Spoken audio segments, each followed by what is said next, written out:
Okay, so how's everyone doing tonight? Thank you for coming out on a Friday night at 7 o'clock. This is going to be one of my most fun talks to do because we're talking about intelligent design tonight. So who's heard of the ID or the intelligent design movement and the ideas behind ID? So it's incredible, you guys. There have been people that have taken apart a motor that's part of a bacteria called the bacterial flagellum. And if you look at that little tiny motor that's on a little tiny microscopic bacteria, it screams creator, it screams designer. It's quite obvious that someone really, really intelligent made that little part of a bacteria. But you know, if you're ministering to people and you're sharing with them, wow, look at this cute little bacteria and how it's got this motor in there and it's got a stator and how it stays charged all the time and it spins 100,000 RPM. But if you don't connect that designer to the God of the Bible, I would stand here and say you're wasting your time. Because Romans 1 says that God has put in the hearts of people that they understand and they know down deep that there is a creator. So if you can help them to that awareness, to get them to realize that there is a creator, my encouragement to you is to take that next step and encourage them that the creator that they've just realized is there, who created the bacterial flagellum, is the God of the Bible. Because it's only the God of the Bible who's proclaimed all the things that he's proclaimed. He even brags about the eye and the ear. God himself says, the hearing ear and the seeing eye, I made them both. Why would God say about that? He wants credit, he wants the glory, and he deserves the glory for designing us. So that's kind of a quick overview about the theme of our talk tonight. And with that, I will dive right in. So there are 5 different chapters about our ministry. We're located in Folsom, California. The first is that we do a lot of movie production. I won't go into all of these, but they're available free tonight on the back table. We have several different movies. We have a pretty significant footprint on social media. We have about 120,000 YouTube subscribers, so we'll be putting out this video on YouTube later on this week. With about 11 million views, our channel gets about 30 to 50,000 watches every month, which is really encouraging. We do a lot of ministry work in Christian schools. We speak at William Jessup and Capital Christian in Providence. So Dave was up here doing a school up here with you guys, which was great. We give a lot of local church presentations like this as well, and we have an annual conference called the G1 Conference, which is where I think I met your youth pastor. So fantastic. That's a little review about our ministry. We have 2 primary offerings based upon the age of your student. The first, both of these can be downloaded for free. You can go to debunkevolution.com, and the way that we assembled that program, which is ideal for 5th to 10th graders, is we took the life science books that are typically used in junior high in public school and the high school biology books, and we extracted or kind of pulled out the top 10 themes of evolution and then developed a scientific rebuttal and a biblical perspective on all of those top 10 lines of evidences. So we've queued you up and got you ready for what your kids are going to encounter if they're going to public school, what the evolution teaching that they're going to get, and then we've rebutted it from a biblical and a scientific standpoint. And then before your high schooler goes off to college, please put them through our 7 Myths program, where we take the top 7 false teachings that they're likely to encounter in college about things like the days of creation or Noah's flood, ideas that Moses really didn't compile or produce the Torah, all kinds of things that they're likely to encounter in secular colleges as well as some Christian colleges nowadays. So you can put them through that program. Probably our most widely distributed book, which is also free tonight, is called Answers to the Top 50 Questions About Genesis, Creation, and Noah's Flood. Every year our ministry receives literally thousands of questions through our email channels and Facebook and YouTube and everything. And so we took the top 50 most frequently asked questions that we get asked over and over and over again and wrote a book answering just those top 50 questions. And many of those questions also have videos that you can access from that book. And then if you're a mobile phone person, which is where students are nowadays, they spend an average about 6.7 hours a day on their phone, they can download our Genesis Apologetics mobile app, either through the iTunes Store or Google Play. We have about 120,000 installations of that program so far, and it plumbs right into our leading videos on YouTube, so you can scroll through and watch any creation evolution topic you want right on your phone. Then one of our most exciting things is we're finally coming out with our first theater-released movie that will come out in about 1.5 years on Noah's flood.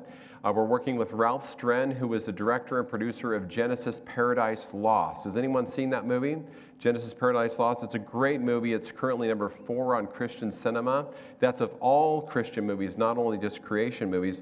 Ralph did a great job with that, and he's now going to be using some of the same technology to produce what's going to be the most photorealistic reenactment of Noah's flood ever done in history. I think that's our ambition to do. We want to show you from a Disney level, Hollywood level, incredible realistic graphics, show you exactly what happened mechanistically during Noah's flood. And we're going to have a very strong gospel element as well in that movie. So that will be coming out in July 2023. Fathom's already given us a verbal on that, so they're committed to bringing it into about 900 theaters nationwide. And you can get our book that's going to be released with that movie called The Ark in the Darkness. It's also on the back counter there, free tonight. And so let's just dive right into the talk. So there's a lot to be said from Romans chapter 1. It's probably the theme chapter from the Bible that we're going to look at for this talk. So I want to go ahead and just read this chapter, and then we'll apply it to where we're going tonight. So Romans 1 says, "For the wrath of God is revealed from heaven against all ungodliness and unrighteousness of men who suppress the truth in unrighteousness, because what may be known of God is manifest to them, for God has shown it to them. For since the creation of the world, his invisible attributes are clearly seen, being understood by the things that are made, even his eternal power and Godhead, so that they are without excuse. Because although they knew God, they did not glorify him as God, nor were thankful, but became futile in their thoughts, and their foolish hearts were darkened. Professing to become wise, they became fools, and changed the glory of the incorruptible God into an image made like corruptible man, and birds, and four-footed animals, and creeping things." So this chapter is quite obvious that there's been a shift. There is a shift between those who have been awakened to the truth of creation and are following Christ, and the people who have not, who are darkened in their understanding. And it says that professing to be wise, they are going to become fools, and they change the glory of an incorruptible or an eternal God creator into an image made like corruptible man, and birds, and four-footed animals, and creeping things. So there's going to be a shift. Instead of worshiping the creator, they're going to worship the creation. And in worshiping the creation, what they're really doing is they're attributing their ancestry and their origins to the creation and not the creator. I can prove this. Here's what's happening right now in secular evolution. They have attributed our ancestor to Schrödinger. This is Schrödinger, and this is the mammal-like creature, the rat-like creature that they believe humans evolved from some 60 million years ago. They believe that Schrödinger and all of the little creatures like that somehow survived the asteroid that wiped out the dinosaurs, they say, about 66 million years ago, by crawling about 2 feet underground. He found a hole, he got lucky, crawled underneath ground while all the dinosaurs were getting roasted by the asteroid and all the aftermath, and it survived and somehow led eventually to ape-like creatures that were on all fours. Then the ape stood up and walked on 2 legs and turned into different sequences of apes that led to Homo sapiens finally, and that's why we have mankind here today. So that's the idea of human evolution. And if you go to the Smithsonian at the Natural History Museum in Washington, D.C., you can actually see Schrödinger enshrined in gold on an altar. So this is public tax-paying dollars, and we have this huge altar. As you kind of walk here on the slide, you can see it. They've got 3 big pillars, and on the other side of each of these pillars, they have a progressive tree of life that looks like you went from the goo-like creatures to the zoo-like creatures to the me and you-like creatures. It's about 12 feet tall. Then if you walk right into the middle there, you can see an altar, and embossed in gold in the middle of that altar is the creature by its scientific name that they believe that we evolved from. It's an embossed in gold. So what is this? This is a manifestation of Romans 1. They're worshiping the creation and four-footed animals exactly like the Bible said that they would. and it's right here in Washington, D.C. So that's the condition of what happens to people who suppress the truth in unrighteousness. They grow a darkened understanding. In exchange for that, God's going to say, you're going to have a long, slippery slope. You're going to go down an immoral road eventually, and you're going to worship the creation and not the Creator. So the first thing I want to show with respect to looking at the God of the Bible is a very obvious thing, but we could spend literally all night on just this one point, and it's simply this, that earth is obviously designed for life.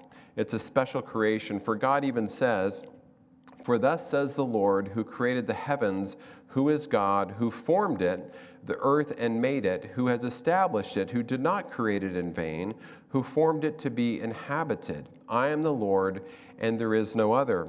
So when you look at our galaxy, we can see all the planets spinning around. Do you know you can't change anything with respect to what I'm showing you right now? You can't change the planets. You can't change the order of the planets. You can't change how far separated they are from each other. You can't change the speed of orbit of any of the planets. If you do any of that stuff or move them a little bit closer or a little bit further away, you don't have life on Earth. You can't have gravity. You can't have sun. You can't have seasons. You can't have darkness. You can't have the temperatures that are ideal for life. God has divinely orchestrated only Earth to be inhabited. None of these other planets are inhabited, but we are intimately dependent on the orbiting and the spiraling nature of all the other planets that are in our solar system, because if you start changing around anything, we're either going to freeze or fry or have no seasons. And you know, a lot of people are extremely worried these days about climate change, but you know, in Genesis chapter 8, when all the people and animals are getting off of the ark, God puts the rainbow in the sky as a covenant, and he says, as long as earth exists, you're always going to have seasons, and you're going to be able to seed and farm. You will always have springtime and harvest and winter. God says you're always going to have the seasons, and you're always going to have a habitable earth that you can farm with. So yeah, we might be seeing some changes, of course. You can follow the statistics and look at that. But God says, look, as long as the earth is going to be around and you're going to be on it, it's going to be habitable, which is quite encouraging. The next thing that's quite obvious about the Bible and God of the God of the Bible is that He's got the idea let's say non-vertical evolution cornered. God created these animals after their kinds. The Hebrew word is bara, mean, or created kind. And over 10 times in Genesis chapter 1, the very first chapter of the Bible, God uses that term 10 times to say, I created them after their kind. They're going to reproduce after their kind.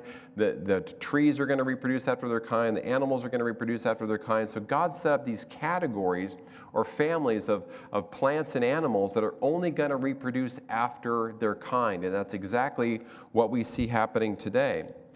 So let's look at number 2. So God of the clever design. We're going to take a quick tour through 2 different creatures that reflect God as the amazing designer. We're going to take a look at the largest creature ever discovered and one of the smallest creatures that really reflects design. So the first one is a sauropod dinosaur. There are lots of these creatures that have been discovered. There's Argentinosaurus, there's a Diplodocus, which is a little bit smaller, but they all have the name in Job chapter 40. God calls this line of creatures behemoth. He says, Job, consider behemoth, which I made along with you. It's the first of all of the ranked creatures I've ever made. It's the first, the biggest, the baddest terrestrial land-dwelling creature I ever made. Then he goes on to explain 14 characteristics about this creature. It's the second longest description of any animal in the entire Bible. And God goes on and on and on for 14 characteristics describing it. And it says, well, it's got a tail that sways like a cedar tree. And God says, by the way, consider behemoth, which I made along with you, like on the same 6th day of creation, because we know that Adam was given dominion charge over all of the animals, and he named all of the animals. And when Adam and Eve fell, all the animals and creation fell along with us. So this creature was put underneath Adam. He had dominion over it, and then things, of course, changed after the sin came into the world. But God goes on and says, well, a raging river does not alarm it. It is secure, though the Jordan should surge into its mouth. And God continues and says, well, it's going to have ribs like bars of iron. And did you know that in a large sauropod dinosaur, its ribs are fully ossified, which means they're concrete bones, they're not hollow on the inside. And God continues and says, well, it's going to have bones that are tubes of bronze. And sure enough, if you look at a giant femur bone from a sauropod dinosaur, it's hollow on the inside and hard on the outside. Otherwise, you'd have some serious weight problems. God says it's the sinews of its thighs are going to be close-knit. And God says, look what strength it has in its loins, what power in the muscles of its belly. So why would God point that out if he's not talking about a gargantuously large creature? So here are the 14 characteristics. But if you just zoom in and look at number 8, that's really the telltale sign. God is saying this is the chief. Then the Hebrew is connoting a ranked ordinal list. God is saying, this is the number one thing I made, the biggest thing I ever made. And God's saying, I deserve the glory for that. And other features like he's swaying his tail like a cedar tree. He can stand in a river and he's not going to be disturbed. And the Jordan's going to gush in his mouth. But number 14 is also very interesting, where he says that he's unapproachable by anyone but his maker. So let's just play a little imaginary game and say, okay, we've got a behemoth out here, and it's right out here on Highway 5. Well, behemoth, the largest ones discovered, are 122 feet long and weigh over 70 tons. They span 6 freeway lengths. So if you've got a behemoth out there, a huge sauropod dinosaur, and he's on I-5 and he's spanning all 6 freeway lengths, if I-5 really had 6, I think it's only got 2. But he's spanning 6 freeway lengths, and he's standing up there, and you had a spear or a bow and arrow, and there was 100 of you, and you wanted to try to get close to this thing. It's impossible. Its tail alone is 40 feet and weighs over 10,000 pounds. All it has to do is walk around in a circle, and it's got a 250-foot kill zone. Nothing can come close to it. So, and that's why God's saying he's unapproachable by anyone but me. I'm the only one that can get close to it. So in some Bible study notes that don't want to fit dinosaurs in the Bible will say, well, maybe it's a hippopotamus, or maybe it's an elephant, or maybe it's a crocodile, but those descriptions really don't fit. The only thing that fits this creature as described in the Bible, the only thing that fits all 14 characteristics, is a sauropod dinosaur. So here's what its femur looks like. Look how large that bone is, and when it's that leg bone, and when it steps down, that's what its footprint looks like. That's probably the largest footprint ever recorded, a huge sauropod dinosaur footprint, probably, 10, 12 times bigger than an elephant's. There's what the leg looks like when it stands up. We're talking about an amazing designer here. We're talking about a 70-ton beast that's 120 feet long. Here's one animal that's in the sauropod family called the Diplodocus, and I want to zoom in here in a minute and take a look at its neck. Can you take a look at its neck there real closely? We'll zoom in, and you see those little hanging bones they're called double boomed chevron bones. And these are little bones that are right below its neck. On its big, tall, long neck, they have these double bones that are hanging down, and they're a perfect linking, connecting points for the tendons, the muscles, and the ligaments. And without these flexible chevron bones, it would look down and fold its neck in half and choke to death and die. Its trachea and its esophagus are protected by these ratcheting chevron bones. Amazing, amazing designs. Now, there's one expert that studied these sauropods. He's got a whole book out, Dr. Biddle, on just sauropods. And what he's noticed is that their necks are actually like the boom on a huge crane. And if you look at the design feature of a crane, you can see how similar they are, but you have to have scaffolding ever so often. And do you know that the higher you go up in its neck on its vertebrae, the lighter and lighter the vertebrae get. By the time you get to the top, some of those vertebrae way up at the top are almost totally pneumatic, which means they're filled with air. So all the way down to the base, you've got some solid vertebrae, but the higher you go up, some of the vertebrae at the top are 90% filled with air. They're like honeycomb, like styrofoam. And the other thing that's interesting about its size is it's so long, 120 feet, that it's got compression and tension loading. You can't have a long neck without a long tail to off-balance it, and you can't have a long tail without a long neck. So doesn't this just scream design? It screams engineering. I mean, it's got the same engineering that people put into a suspension bridge and a crane with a boom on it. It's incredible, incredible design. Here's one of its vertebrae. The largest vertebrae that they've discovered in these creatures is 4.5 feet. That's one vertebrae, a 4.5 foot vertebrae. And sometimes in their tail, they'll have more than 50 vertebrae. And here's what it looks like on the side. As I mentioned, they're what's called pneumatic.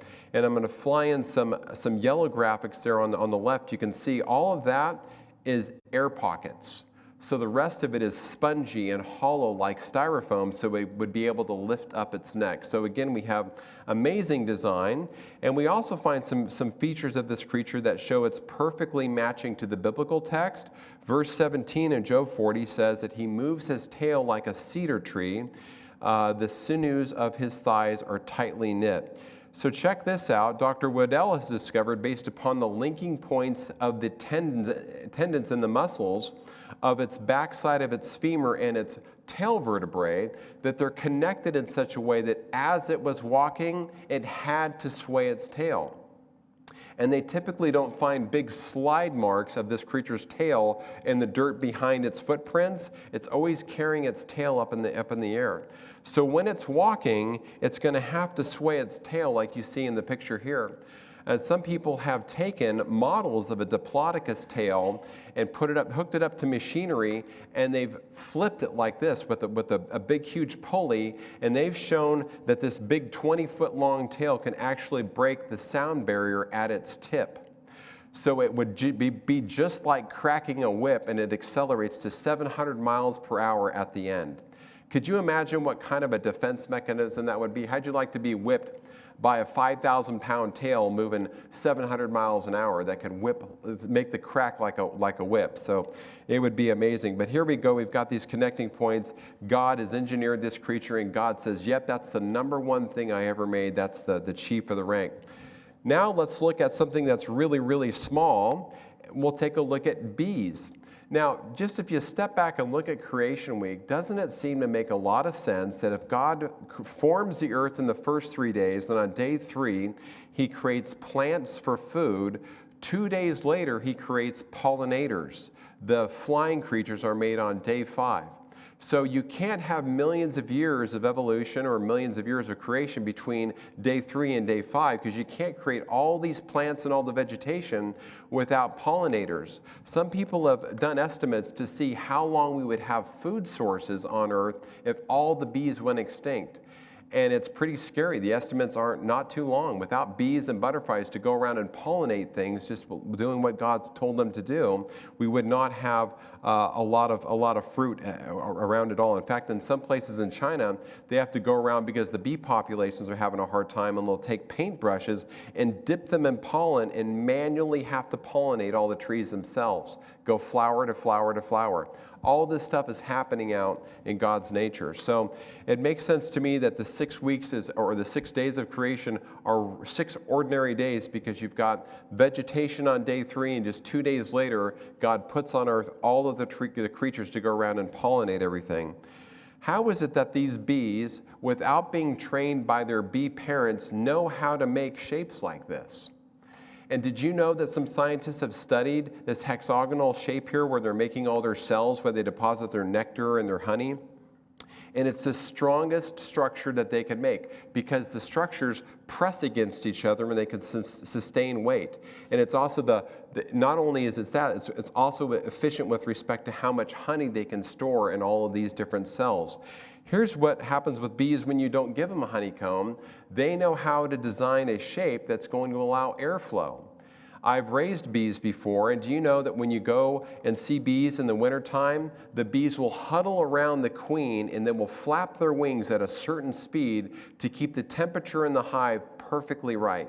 And you can have 20 different hives lined up, and you can have thousands of bees going out to collect pollen and nectar, and then they're going to come back. They know which nest is theirs, which hive to go back to based upon the pheromone scent that their queen is putting out. All this stuff they do without any training. It's programmed in their little tiny brains to do all this stuff. But it gets even better. When you zoom in on the bee, take a look at the little hook that it has on its forelimb. It's a little special antenna cleaning notch. So if you look at bees, they're always doing this kind of thing because they're landing on flowers and they're getting all the pollen and everything. They'll take that little notch up, hook it on their antenna, and clean it off before they go to the next one. They're systematically designed by God. They've got 5 eyes, including 2 compound eyes with 7,000 facets or lens. They've got an antenna to measure flight speed and detect 170 different odors. And all of this is done from a brain the size of a grass seed. And there's no teaching. No one's ever shown that the mommy bees get up all the little kid bees and train them. They don't have classes or anything. All this information, these instructions are in their minds when they're born. So their wings can beat 200 times per second. It's just amazing. They've got little pollen buckets on their back legs and everything. It's just an incredible, incredible design. But one of the most magnificent things about bee design is something called the waggle dance. Who's heard of the waggle dance before? Okay, it's incredible. Because when I first learned about it, I'm like, no way, this can't be true. I had to vet it out in the scientific literature.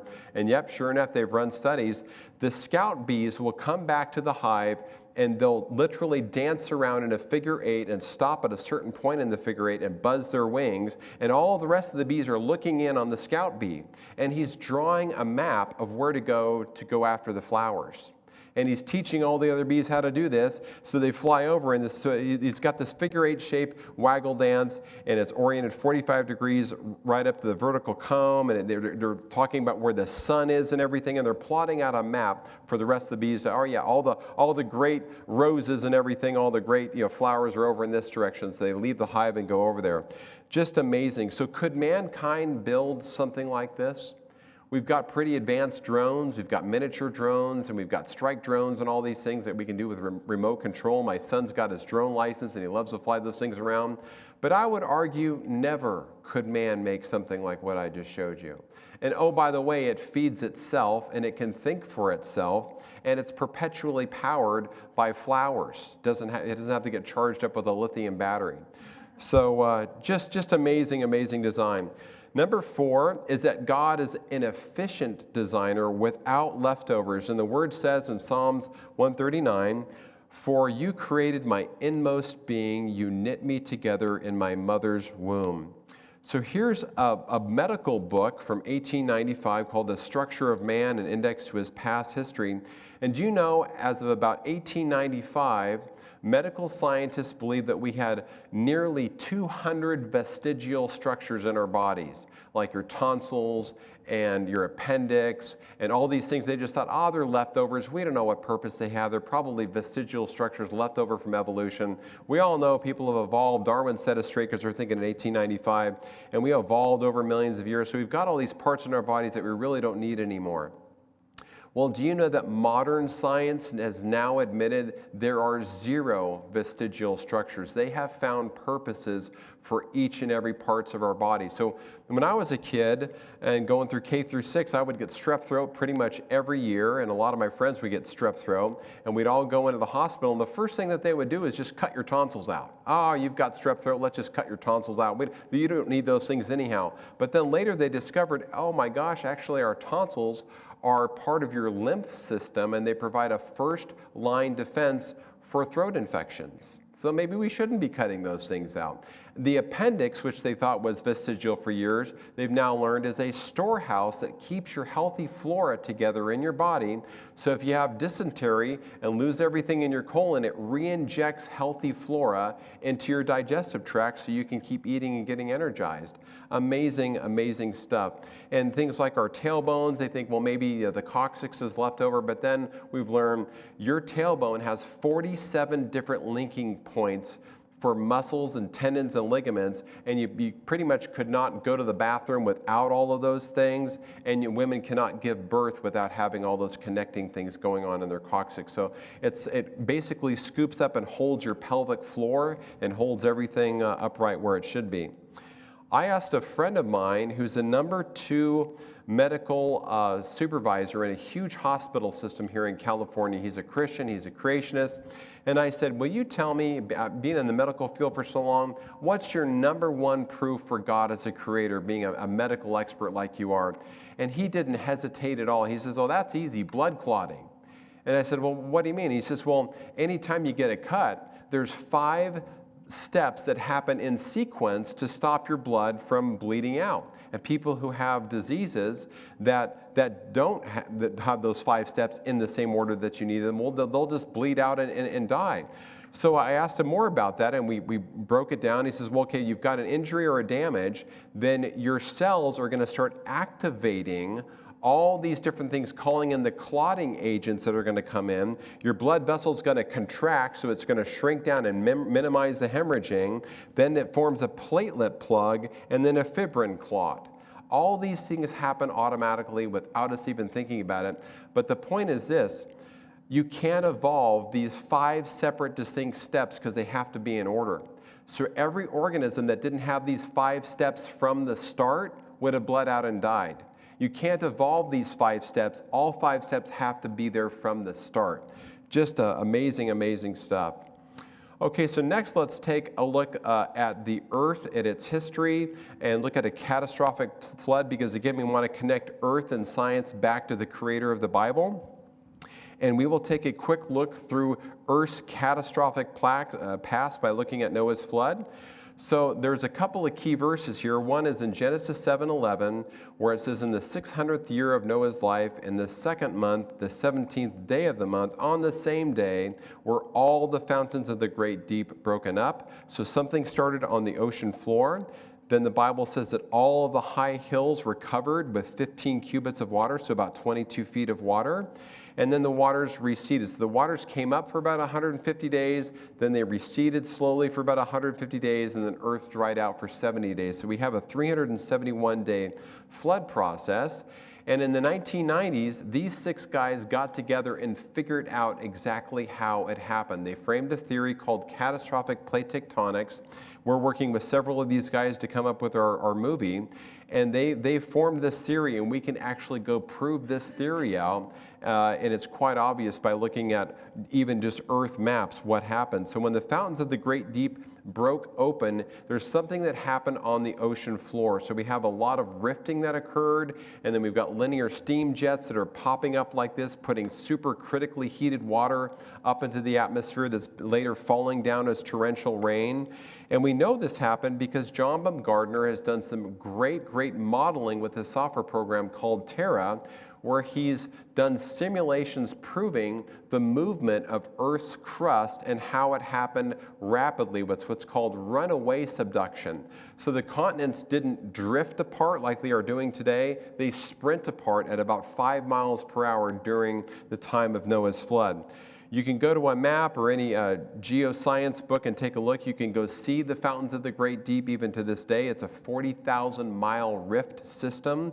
We know where the cracks still are. We know that the water and the magma was coming up from these areas.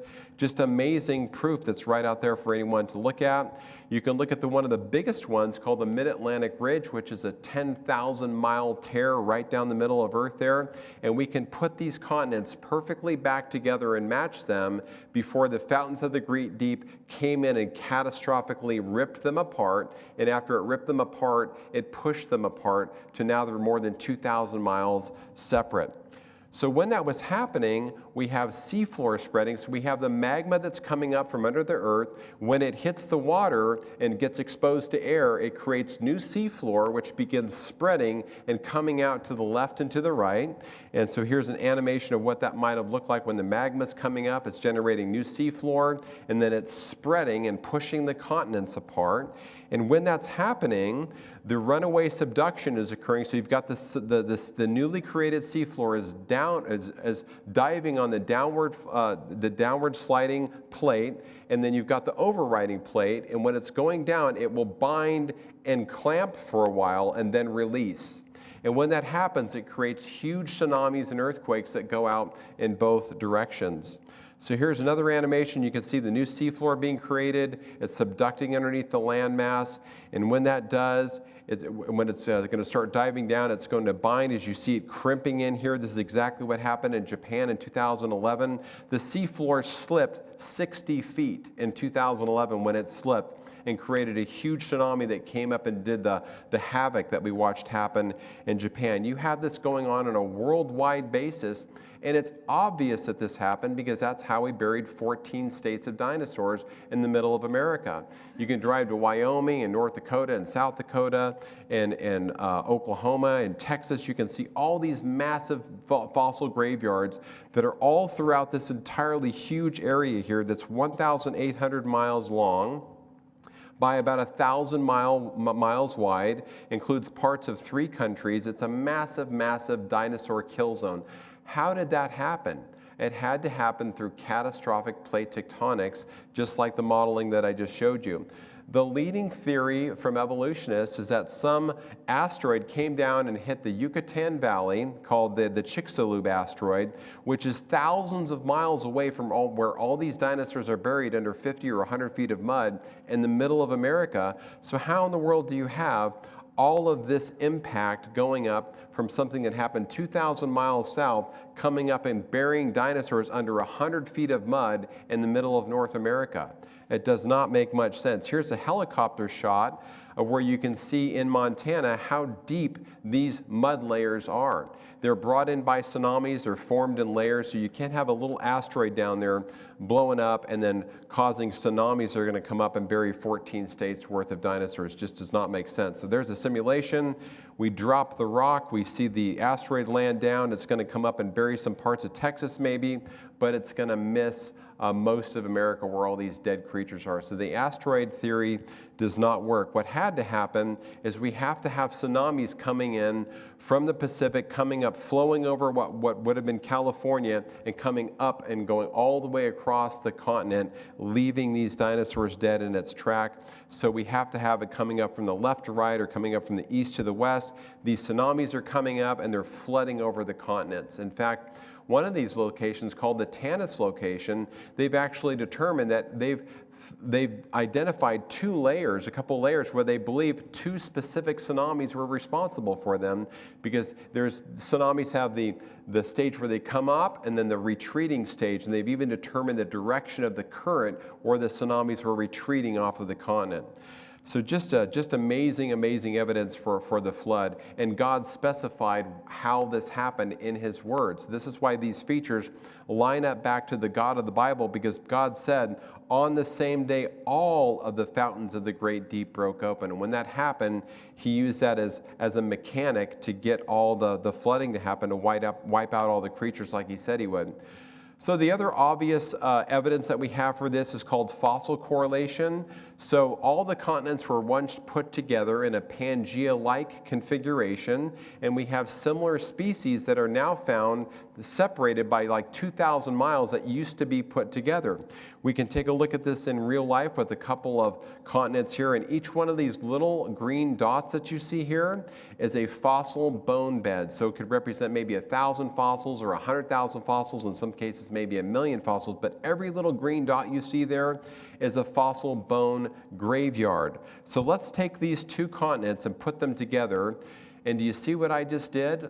Look there on your screen. Those 2 red ovals are encapsulating what used to be an ancient biosphere, where these animals and creatures were living together happily before the mid-Atlantic ridge split and pushed these 2 continents apart, going about 5 miles an hour.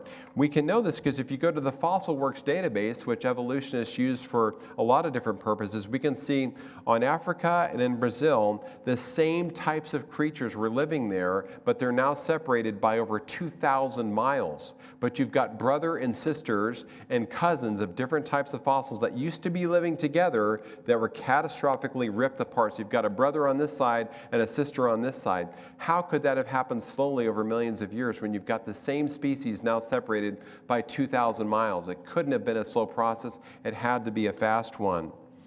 Here's some more proof when you look at how the dinosaurs were buried. It's a study called dinosaur taphonomy. So when you start digging up these dinosaurs, you can see the matrix that they're buried in. So dinosaurs in the middle of America are buried in 3 types of substances: mud, sand, and ash. So whatever happened, when you walk up to a dead dinosaur in Oklahoma and you see it's buried in these 3 products, mud, sand, and ash, you have to ask yourself, what was going on in the world at this time that would have buried these dinosaurs in those 3 things and not anything else? Why did it have to be mud, sand, and ash? Well, did you know that the process I just explained with catastrophic plate tectonics explains all 3 of those products? Because if you've got catastrophic rifting going on and the new seafloor is happening and it's spreading and it's going over to the overriding plate and it's binding and releasing every 5 minutes and it's causing tsunamis to come up on land in a cycling type of fashion, that's going to bring the first 2 products, mud and sand. It's going to come up in huge, huge megatons and bury these creatures. And then the subducting plate, when it's going underneath, causes volcanic activity along the coastal lines, spewing out all kinds of ash. Geologists know this happened because you can go in Southern California right now and find a place called the Independence Dyke Swarm. It's about a 400-mile long rift system where we see all the volcanoes were blowing up then, and they estimate, secular geologists estimate, it blew up enough ash to cover half of North America. And that's why we have the dinosaurs buried in a snapshot of time when those volcanoes were blowing up back then, but they're not today. So if you have the dinosaurs buried in mud, sand, and ash, something had to be going on back then that's not going on now to bury them in 3 different products. So I think that's some pretty incredible proof there. Let's move on to number 6. And this one, again, we could spend the whole night on. I'm just going to give a very brief overview of this, is the God of Bible and prophecy. So did you know that there are 43 prophecies about Jesus that have all come true, Old Testament prophecies? We won't look at any of these tonight, but I would encourage you to do research on this. We're talking about very, very specific prophecies, like he's going to be born in Bethlehem, he's going to be born of a virgin, he's going to be of the line of Abraham, a descendant of Isaac, a descendant of Jacob. It even prophesies his birth line and everything. It goes on and says that the children would be massacred in the Messiah's birthplace. All of these things were written about Christ before he even showed up on the scene. So how is it that we can look at 43 prophecies that are written in ancient scripture and they all came true of Christ? That for me proves the God of the Bible is able to forecast the future. So that's just an example, but there's 43 of them. You guys can check these out. I'm happy to email these slides out to whoever would like. And then we have the Dead Sea Scrolls. Now this has just happened in our lifetime and provides a lot of great evidence about the historicity and the validity of God's Word. So in 1947, this shepherd boy was looking for a sheep, grabbed some rocks, threw it up in a cave, and heard something that sounded like glass shattering. He goes up there and finds 40,000 scroll fragments in huge clay jars. It turned out to be the largest archaeological discovery in our lifetime of the 21st century. So he goes up there and he discovers all these scrolls. They were kind of sold on the black market for a little while until the right collectors got a hold of them. So now we've analyzed them all and we've identified that they were in fact written before Christ was even born. One of those scrolls is really important to our discussion tonight. It's called the Great Isaiah Scroll. It's one of the 7 scrolls that were found complete. It's several feet long. You can go to Israel and check this thing out. And they date it chemically to about 335 to 107 before Christ, or paleographically between 100 and 150 BC. But the key to pay attention to is that this scroll was written before Christ was even born. And it was about 2,200 years ago. Now see what we can do with this. Here's the amazing thing. We'll just take a look at this one chapter. Here's all the words in Isaiah 53. Don't worry, we're not going to read it, but that's the whole chapter. And did you know that in this chapter there are about 12 very specific prophecies about the death, the crucifixion, the burial, and the resurrection of Christ? 12 very, very specific things, like he would not be widely believed, he's not going to have the look of majesty, he's going to be despised and suffered, he's going to suffer for other people's health, or he's going to die for our sins. Pain and punishment would be for us, but he's going to take it on to himself. He's not going to respond to his charges. We've got all this stuff recorded in history. He was led like a lamb to the slaughter, but he was silent. He didn't bring out his own defense. He's going to be oppressed and killed. He's going to be killed with criminals in his death. He's going to be buried in a rich man's tomb. All these things were said in a book that we can now confirm was written pre-Christ. Before he was even here, we have these 12 very specific prophecies. So here's what we can do with this. So we have the modern Bible of today on your far right. So we can take our Bibles of today, we can go back 1,000 years to the Aleppo Codex, and we can compare 1,000 years worth of translations to see how reliably we recorded Scripture and translated Scripture from today to about 1,000 years ago. But now, since we found the Dead Sea Scrolls, we can go back another 1,000 years to see how reliably Scripture was transmitted and recorded through that 1,000 years. So now we can go back 2,200 years and see, was the Bible reliably transcribed? And the answer is yes. We've got 2,200 years of transcription. It was very reliably recorded. But we can also do something else. We can take these 12 specific prophecies that were written about Christ, that we now confirm were written 125 years before he was even here, and we can validate them against what happened at Christ's death. And you know what we've learned? It's been totally validated, because all 12 of those prophecies that were expressly written about the Messiah came true over 100 years after this scroll was recorded. So that's real great proof that the Bible we have today is very reliable and very valid. So when it comes to trusting the Bible, we can now go back across 3 of these 4 written copies, and when we compare what we have in the Codex to what was written in the Dead Sea Scrolls 1,000 years back, what we find is that there was about 10 letters that were different, which were spelling differences, 4 stylistic changes, 3 letters were added, and that reflects only 99.4% overlap. So if you look at the chapter again, you see the red word there that Jesus is going to be the light of life and be satisfied. It either says that in the original, or we will see the light and be satisfied. Not a significant difference, but can you imagine 2,200 years of translation, and that chapter is 99% the same as the original Dead Sea Scroll, proving that whoever was recording and translating all these scriptures for 2,000 years was doing so in a very, very accurate way. So we have a reliable copy of Scripture today.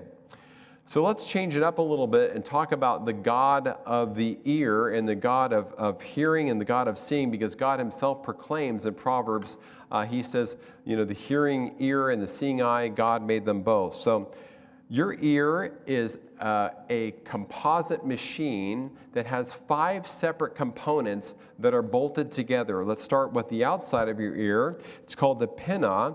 And did you know that your ear is perfectly designed for capturing sound waves? Because if you take your ears right now and push them back, you're going to lose about 5 or 10% of your hearing. It's going to change. Your ears are designed to capture air molecules. As I'm pushing the air molecules around the room right now, they're designed to trap and capture sound. It's a design thing. It's not by chance. And we go in about 3 inches deep, and we hit our eardrum. It's about the size of a dime that's wiggling back and forth right now as I'm pushing around these air molecules. It's wiggling around, and on the other side of that tympanic membrane of your eardrum are 3 tiny little bones, the hammer, the anvil, and the stirrup, that create a leverage motor that are upsampling my speaking by a factor of 1.7 using leverage. It's mechanical force that God installed in there. And those things are attached to your cochlea, which is about the size of a snail and kind of looks like a snail, that is full of charged water. So it's a hydraulic system. And as your ear bones are pushing on your cochlea, it's upsampling sound again, now by 22 times higher. So the little leverage bones are cranking up the sound 1.7 times. Behind that, you have a hydraulic system upsampling it 22 times more. So now we just left from air, now we're going into water. Behind that, we have a chemical system that converts to an electrical system that goes onto your auditory nerve that wraps around a part of your brain. So when I'm pushing around air molecules, it's heard as speech and understood as communication in real time. Here's the challenge with evolutionists. Not one of those 5 components of your ear makes sense by themselves. If you don't have all 5 of them in the order that they're placed, you don't have a machine. But if you do have a machine, if you do have them in order like you do, then you have all 5 systems working together. That demands an engineer. The fact that these 5 separate components are put together using logic, or one process is going to upsample to the next one's going to upsample to the next one, and convert it from a mechanical machine or a pneumatic machine to a mechanical machine to a hydraulic machine to a chemical machine to an electrical machine. How in the world could that come about by chance?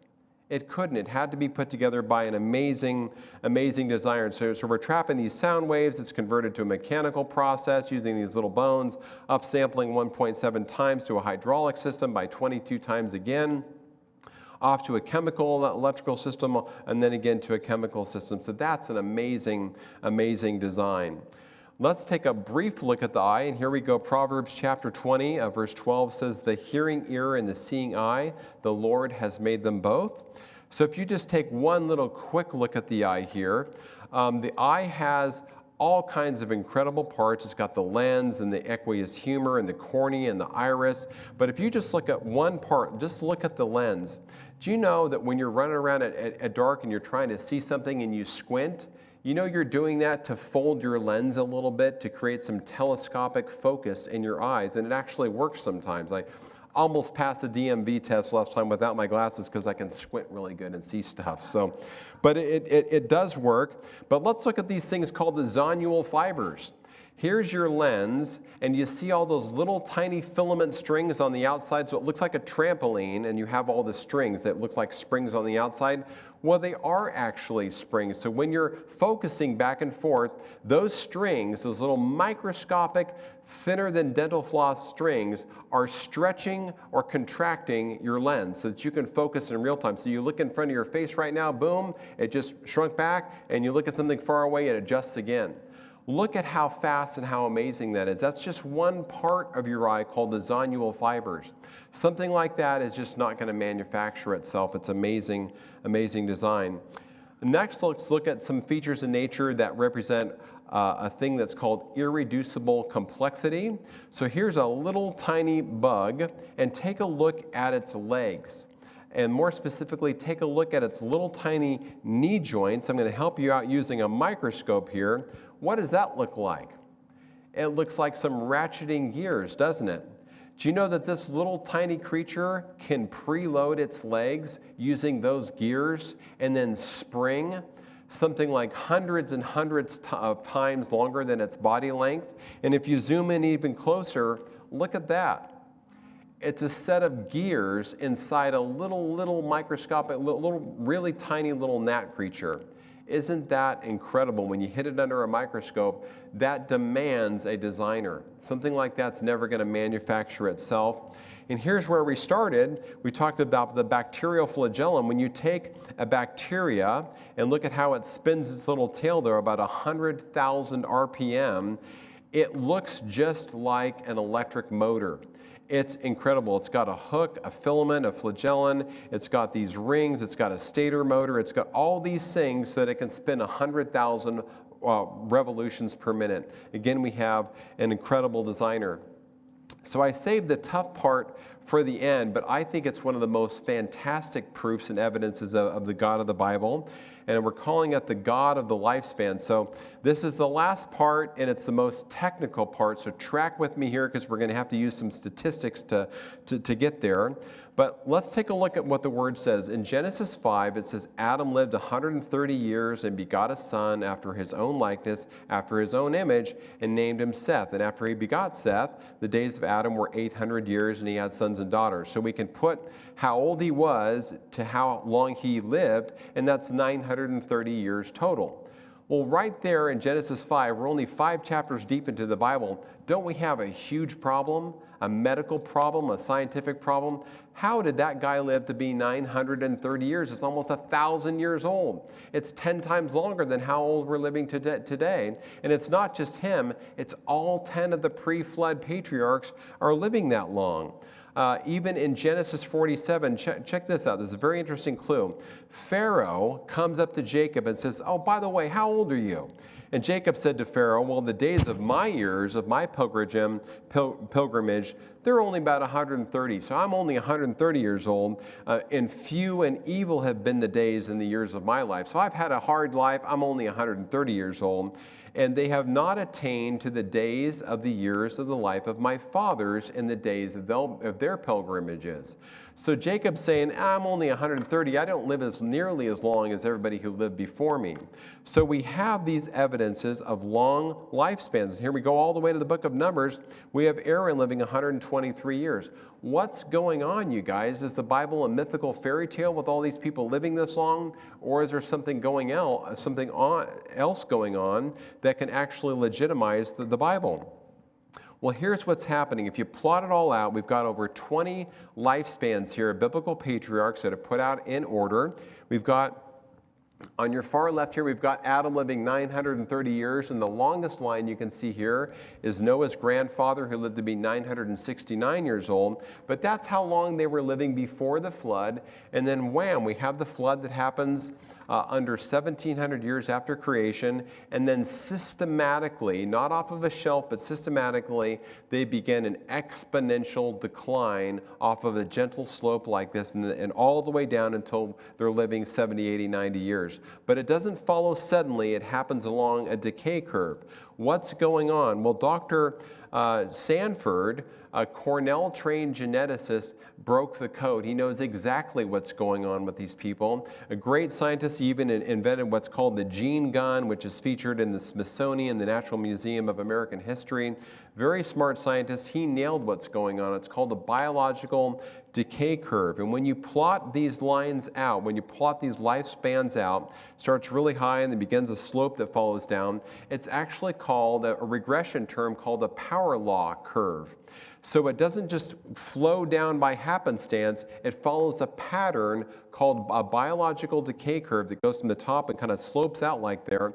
And the math is so strong behind it, there's such a detectable pattern that it's likely to occur by chance in less than 1 in a quadrillion times. So there's something really statistically significant going on here, and it's something well beyond what this ancient writer could have done, having a feather pen, writing down using exponential math. There's no way that some ancient writer, 3,500 years ago and beyond, could have been recording these lifespans to so perfectly follow down a regression curve like this. So Jesus even referred to many of these people as historical. He referred to Adam and Eve and Cain and Abel. He talked about Noah's Ark and Abraham and Lot and King David. Jesus referred to a number of these people along this lifespan in ways that were historical. So what John determined is it's called, as I mentioned, the biological decay curve, and it works like this. Anytime you have a situation where you've got millions and millions of people like before the flood, and you just grab 8 of them. You snatch out of millions of people, just 8 people, and you put them on board the ark. So you've got Noah and his wife, and Shem, Ham, and Japheth, and their 3 wives. You got 8 people. You create a genetic bottleneck. You draw from many, you reduce it down to some, and then those 8 people get off of the ark and begin inbreeding, and when they begin inbreeding with such a limited diversity in their gene pool, it increases the mutation load in our genes and begins degrading and shortening our lifespans. It's the same thing that would happen if you took, for example, a brother-sister dog and reduced it from their whole family and started inbreeding just those.